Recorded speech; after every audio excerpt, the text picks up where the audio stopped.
Eh bien le bonjour, j'espère que vous allez bien. On se retrouve aujourd'hui pour une vidéo dédiée à l'exposition de Brick Mulsanne édition 2023. Donc c'est une exposition à laquelle j'ai été invité. Je m'étais loupé l'année dernière sur les inscriptions, donc il était hors de question que je loupe ça encore une fois de plus. Donc j'ai réussi à m'inscrire et ça avait eu lieu donc les 20 et 21 mai de cette année 2023. Donc je vous en dis pas plus. Je vous laisse avec le montage, je vous souhaite un bon visionnage. Et on se retrouve avec la voiture chargée, donc prêt cette fois-ci pour le départ pour l'exposition de Mulsanne. Alors, enfin Brick Mulsanne, c'est l'association qui va présenter cette exposition. Donc là on est le vendredi 19, il est à peu près 11h30, là je me prépare à partir, j'ai à peu près un petit peu plus de 2 heures de route, je crois que c'est 2h10. Donc ça va se faire plutôt bien, sachant que Reims, la dernière fois c'était plus loin, il y avait une heure de plus, il y avait plus de kilomètres, et ça s'était relativement bien passé pour le voyage, donc là je suis plutôt également confiant, enfin surtout pour le BTM qui est pas simple à transporter, mais bon, c'est comme ça. L'exposition du coup, elle se déroule sur le week-end du 20 au 21 mai 2023. Donc écoutez, moi en tout cas, Brick Mulsanne m'a invité, j'avais pas pu venir l'année dernière, j'avais des petits soucis au niveau de l'inscription, j'avais cru que j'avais rempli les formulaires, mais en fait non, enfin bon, c'était un vrai bazar, mais bon, cette fois-ci ça s'est bien déroulé. Bah, écoutez, il n'y a plus qu'à prendre la route, et je vous dis à tout à l'heure à Mulsanne, c'est parti.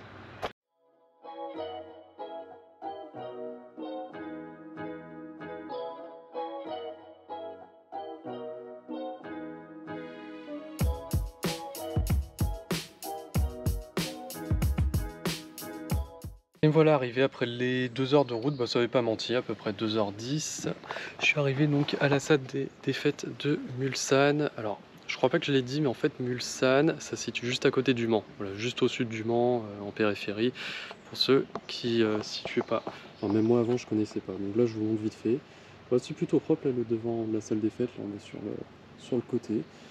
Bah, écoutez, il reste plus qu'à décharger tout le bazar et puis c'est parti pour l'installation. Là c'est hyper pratique, j'ai eu le petit accès comme ça en arrière juste derrière la salle et je suis juste derrière le mur là-bas. Donc là c'est le parking, franchement c'est tout neuf, c'est hyper propre. Je vais me situer là juste là sur la table, puis après avec le BTM qui est dans le fond. Et là bah, je vous montre un petit peu la salle. Alors je sais pas combien de mètres carrés exactement, mais en gros c'est une salle des fêtes, c'est pas un gymnase et c'est plutôt clean. Donc il y a tout plein d'îlots là comme ça au milieu, les visiteurs pourront circuler. Vraiment, entre tous les îlots, il n'y a pas vraiment de chemin défini. Là, l'espace pour la mosaïque, il y a même une estrade. Enfin bon, voilà. Là, on va dire que toutes les tables sont prêtes, mais les exposants plus qu'à s'installer. Je ne m'attarderai pas sur mon stand car vous l'avez déjà vu plusieurs fois, donc vous ne le verrez pas dans cette vidéo. Vous ne me verrez pas non plus le monter, juste sachez que je me situe donc tout au fond à gauche.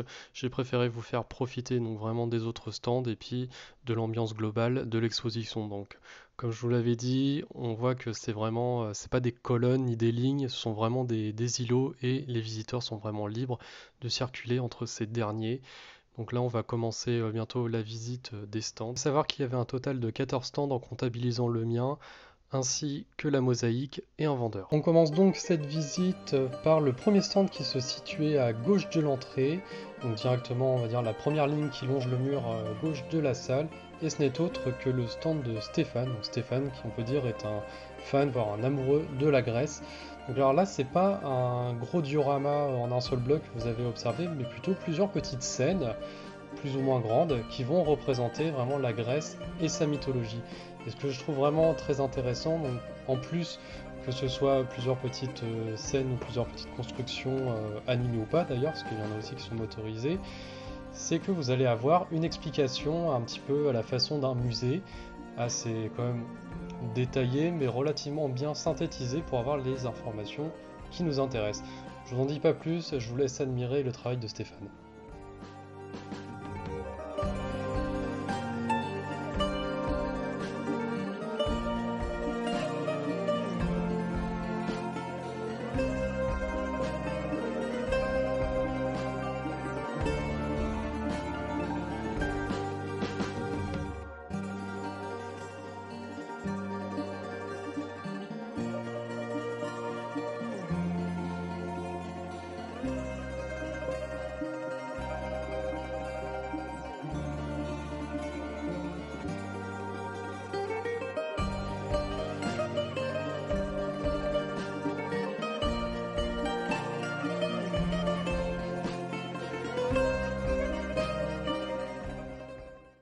Quand je vous disais qu'il y avait un vendeur, et ben le vendeur, c'est Lancelot de la boutique Eleven Bricks que vous pouvez retrouver sur Bricklink.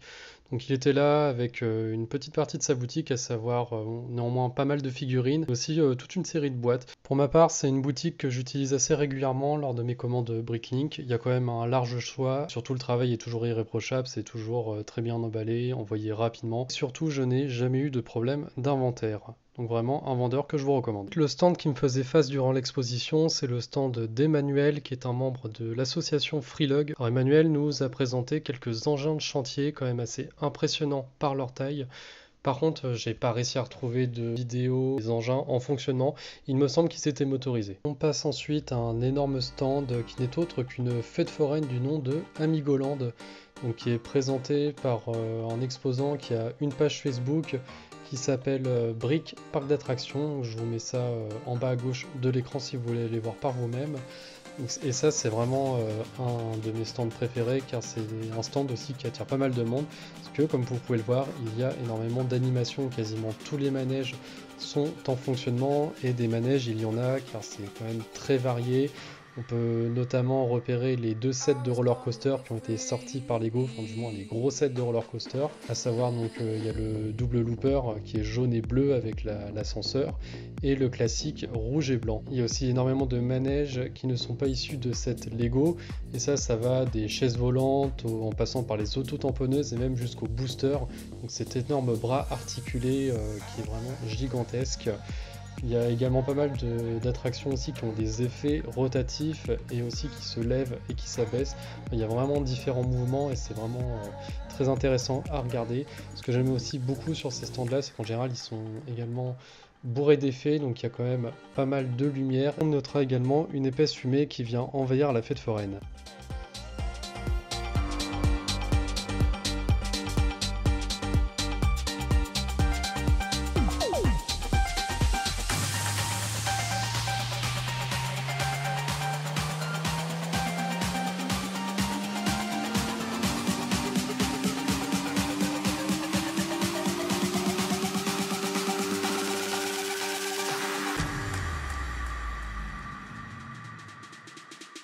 I was born to be free.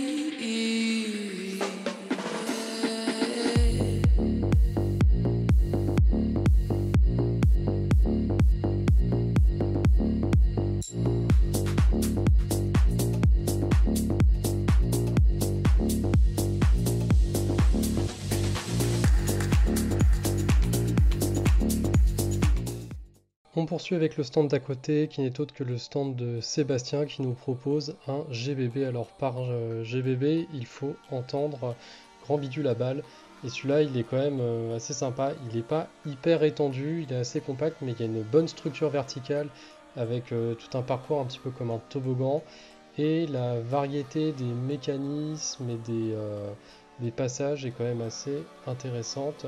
Alors moi, sur le premier coup d'œil, j'ai pas trop compris comment tout fonctionnait. C'est pour ça que je vous laisse regarder dans un premier temps le parcours dans son intégralité et après on aura les explications du concepteur.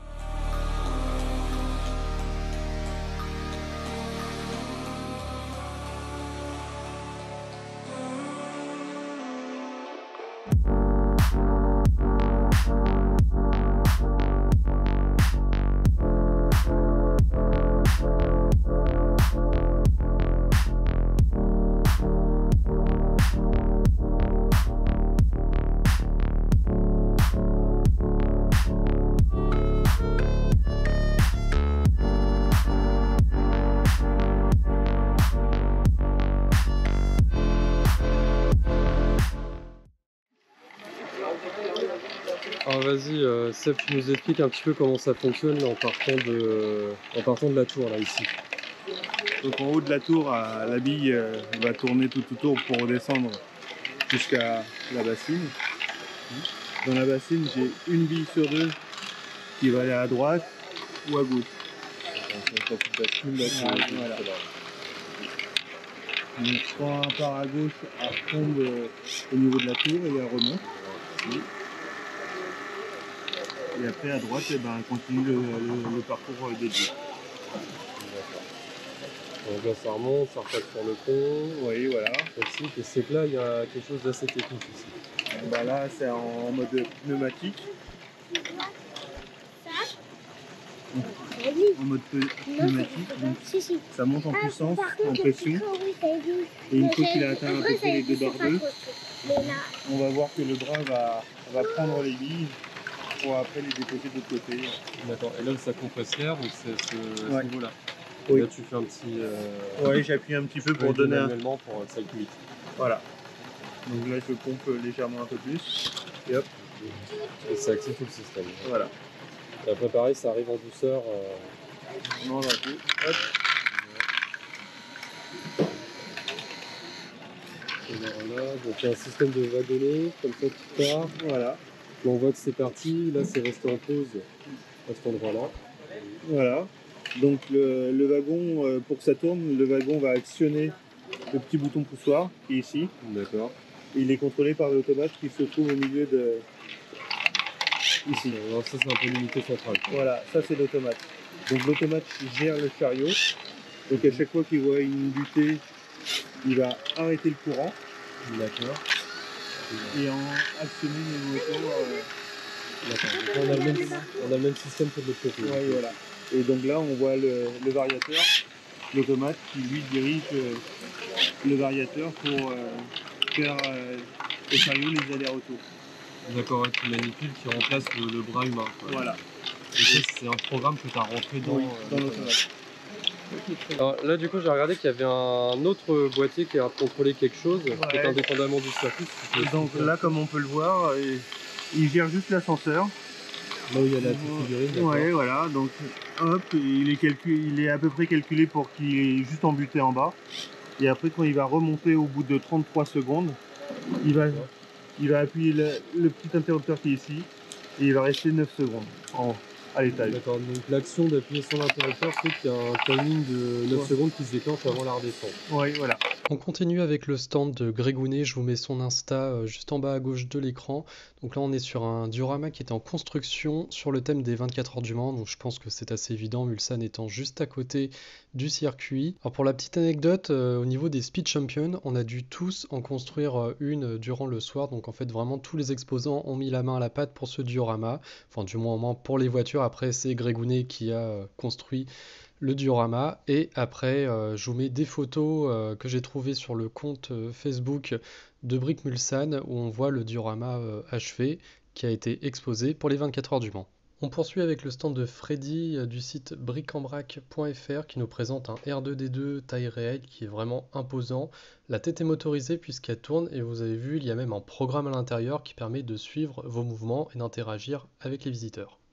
Et il gérait également le traditionnel stand de briques 2x4 qu'on retrouve souvent en exposition. On poursuit avec le stand d'Edouard qui est un membre de l'association Freelog. Alors Edouard, vous pourrez le retrouver dans pas mal d'expos. Il est très connu avec son stand, notamment c'est un stand vraiment dédié souvent sur les Lego Ideas car c'est un collectionneur de Lego Ideas qui n'hésite pas à mettre en scène autour de son immense réseau de trains où il y a 2-3 trains qui circulent en permanence et puis il faut voir également la longueur des trains, il y a quand même énormément de wagons. Alors là la nouveauté qu'il avait sur cette exposition là c'était l'acquisition du set de la Tour Eiffel qui était sorti en fin d'année 2022 si je dis pas de bêtises. Et juste à côté de ce dernier set, on pourra remarquer une autre tour Eiffel très colorée qui, je pense, était basée sur l'ancien set de la tour Eiffel que Lego proposait il y a quelques années. Et juste derrière le stand d'Edouard, on retrouve celui de Charles qui nous propose une série de maxi-figurines qui sont vraiment très bien exécutées et vraiment très imposantes. On est vraiment sur un thème pop culture avec dans un premier temps, on avait surtout du Nintendo avec même le set de la Super NES. On avait aussi un peu de Star Wars, un petit peu de Marvel avec Iron Man, du Lego Batman et surtout un magnifique buste du T800 de Terminator. Et je vous ai bien entendu laissé son Instagram en bas à gauche de l'écran. On continue avec un thème complètement différent et ce n'est autre qu'un stand médiéval qui est présenté par Rémi et c'est ça qui était bien avec cette exposition, c'est que les exposants et leurs stands ont été vraiment bien choisis puisqu'il n'y avait pas vraiment de redondance au niveau des thèmes. Alors ce set médiéval, comme vous pouvez le voir, il fourmille de détails, il y a énormément de petites scénettes, de petits éléments cachés, et surtout il y a un truc qui attire beaucoup l'œil, c'est qu'il y a une rivière, on va dire, animée, avec de la vraie eau qui coule. Car derrière, il faut savoir, il y avait tout un système de pompe qui absorbait l'eau, qui la réinjectait en haut de la rivière, et après, entre les briques, il y avait un espèce de film plastique qui faisait l'étanchéité, et ça marchait plutôt bien, et ça donnait vraiment quelque chose d'exclusif que je n'avais pas vu sur une expo Lego.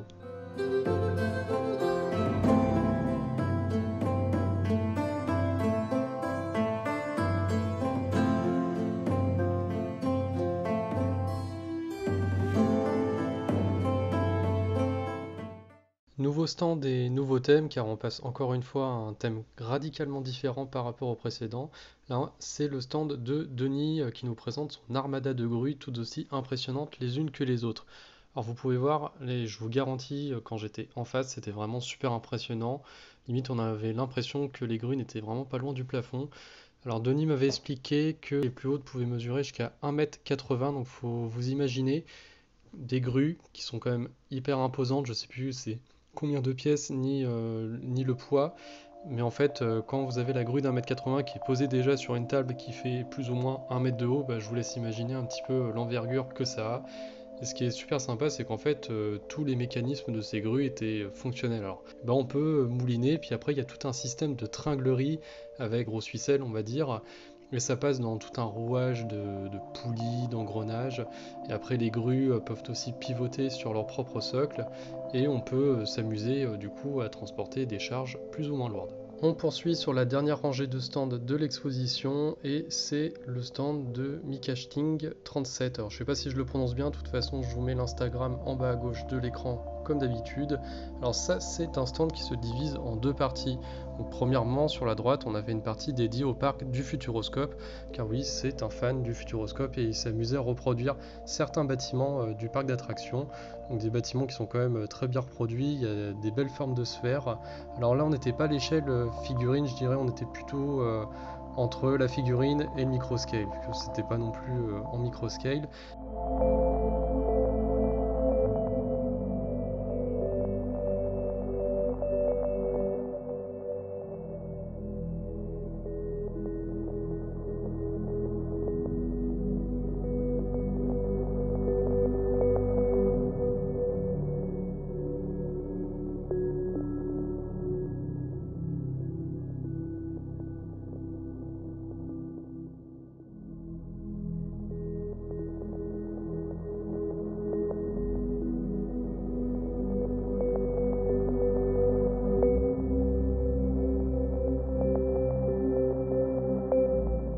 Et ensuite, on avait une deuxième partie où il exposait des mocks d'un gars donc, qui s'appelle Starbricks, de ce qu'il m'a dit, qui reproduit du coup pas mal de vaisseaux, que ce soit du Star Wars ou autre. Alors j'ai plus toutes les refs, mais les vaisseaux étaient magnifiquement bien faits et bien finis. Vous pouvez voir, tout est lisse, les jointures sont parfaites.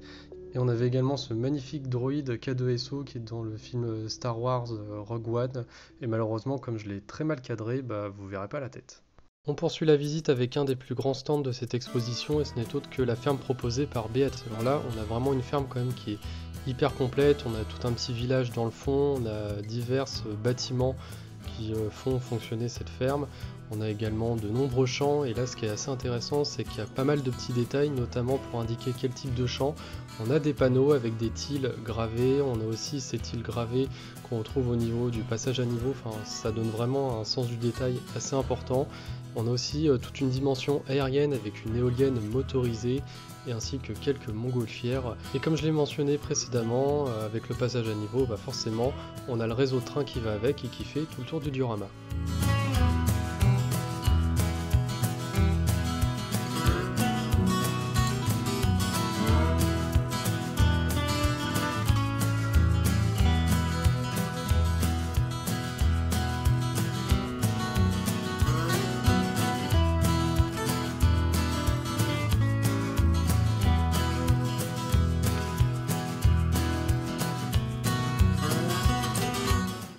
Et on termine avec le stand Disney proposé par Eric et sa femme. Alors Eric, faut savoir, c'est le gérant de l'association Normand Brick qui a élu domicile dans la Basse-Normandie. Alors là on est clairement sur un univers Disney assumé avec surtout beaucoup de sets qui ont été commercialisés par Lego.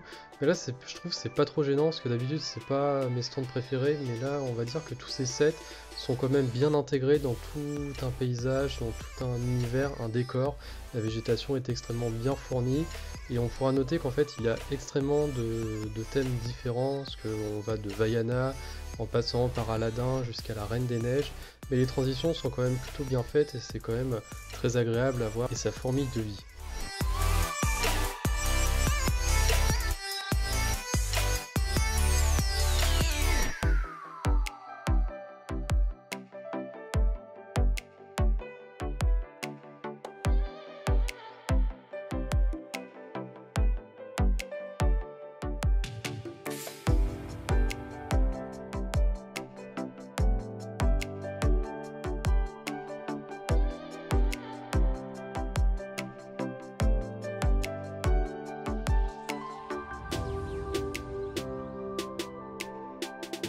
Et avant de conclure cette vidéo, je vous montre quand même, une fois qu'elle était achevée, la fameuse et traditionnelle mosaïque qu'on trouve souvent dans les expositions. Cette fois-ci, c'était sur les 24 heures du Mans, vous vous en doutez. Eh bien, cette vidéo d'exposition de la brique Mulsanne édition 2023 est désormais terminée. En tout cas, j'espère qu'elle vous aura plu. Si c'est le cas, n'hésitez pas à le dire dans les commentaires. Vous pouvez également liker et partager cette vidéo. Je vous mets également les liens de mes réseaux sociaux. Vous retrouverez ça en bas à gauche de l'écran. Également, je tiens à remercier énormément Jérôme, qui était l'organisateur de cette édition 2023. Jérôme qui en était à son premier coup d'essai pour l'organisation et qui s'est quand même très bien débrouillé, même s'il a énormément stressé. Mais bon, ça c'est tout à fait normal. Je remercie également toute l'équipe de Brick Mulsanne ainsi que tous les bénévoles et aussi tous les exposants qui ont rendu vraiment cette édition 2023 en tout cas très intéressante. Moi j'ai passé vraiment 3 jours exceptionnels. En attendant la prochaine vidéo, n'hésitez pas non plus à vous abonner à la chaîne pour ne louper aucun contenu. Et je vous dis à la prochaine. Allez, salut!